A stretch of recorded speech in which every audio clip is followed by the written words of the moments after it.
ଆପଣମାନେ ପୂର୍ବ ଭିଡ଼ିଓରେ ସବୁ ଦେଖି ସାରିଛନ୍ତି କି ଆମ ଝିଅର ଜନ୍ମଦିନ ଭିଡ଼ିଓ।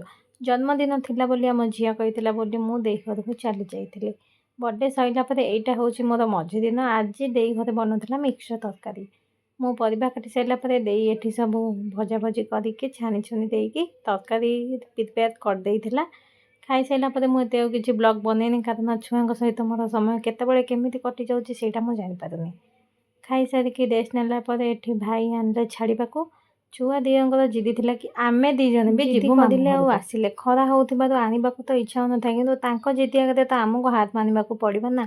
ନେଇ ଆସିଲୁ ଆଉ ଗାମୁଛା ଗୋଟେ ଆଣିକି ଆସିଥିଲୁ ଛୁଆମାନଙ୍କୁ ଯେମିତି ବେଶୀ ଖରା କାଟିବନି। ନଈର ସୁନ୍ଦର ସୁନ୍ଦର ଦୃଶ୍ୟ ଦେଖିକି ଆସିଲୁ। ଆଉ ଛୁଆମାନଙ୍କ କଥା ଆପଣମାନେ ଜାଣିଥିବେ, ଗାଡ଼ିରେ ବସିଲା ବେଳେ କେତେ କଥା ପଚାରନ୍ତି, ଆଉ ସବୁ କଥାର ଆନ୍ସର ଆପଣମାନଙ୍କୁ ଦେବାକୁ ହିଁ ପଡ଼ିବ। ତ ଘରକୁ ଆସିକି କିଛି ସମୟ ରହିଲା ପରେ ଏଠି ଆସିଯାଇଥିଲା ତାଙ୍କର ବିଦାୟ ସମୟ। ଭାଇ ଯାଇଥିଲେ ଯେହେତୁ କିଛି କାମରେ, ସେଥିପାଇଁ ଝିଅ ଦୁଇ ଜଣଙ୍କୁ ମୋର ଛାଡ଼ି ଦେଇ ଯାଇଥିଲେ। ଭାଇ କାମ ସାରିକି ଆସିଲା ବେଳେ ଫୋନ୍ କଲେ କି ଝିଅ ଦୁଇ ଜଣଙ୍କୁ ଆଣିକି ଆସେ, ସେଥିପାଇଁ ରାସ୍ତାକୁ ନେଇଗଲି। ଆଉ ଝିଅ ଦୁଇ ଜଣ ଯେହେତୁ ଯାଉଛନ୍ତି, ତାଙ୍କ ମୁଣ୍ଡରେ ଛୋଟ ଛୋଟ କ୍ଲିପ୍ସ ଆଉ ରବର ବ୍ୟାଣ୍ଡ ବାନ୍ଧିଦେଲେ, ଯେଉଁଥିରେ ସେ ବହୁତ କ୍ୟୁଟ୍ ଦେଖାଉଥିଲେ।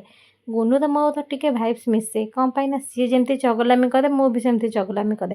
ତାର ମୋର ବେଳ କାଳ ଟିକେ ବି ପଡ଼େନି। ଭିଡ଼ିଓଟି ଭଲ ଲାଗିଥାଏ ଲାଇକ୍ ସେୟାର ସବସ୍କ୍ରାଇବ୍ କରିବାକୁ ଜମାରୁ ଭୁଲିବେନି।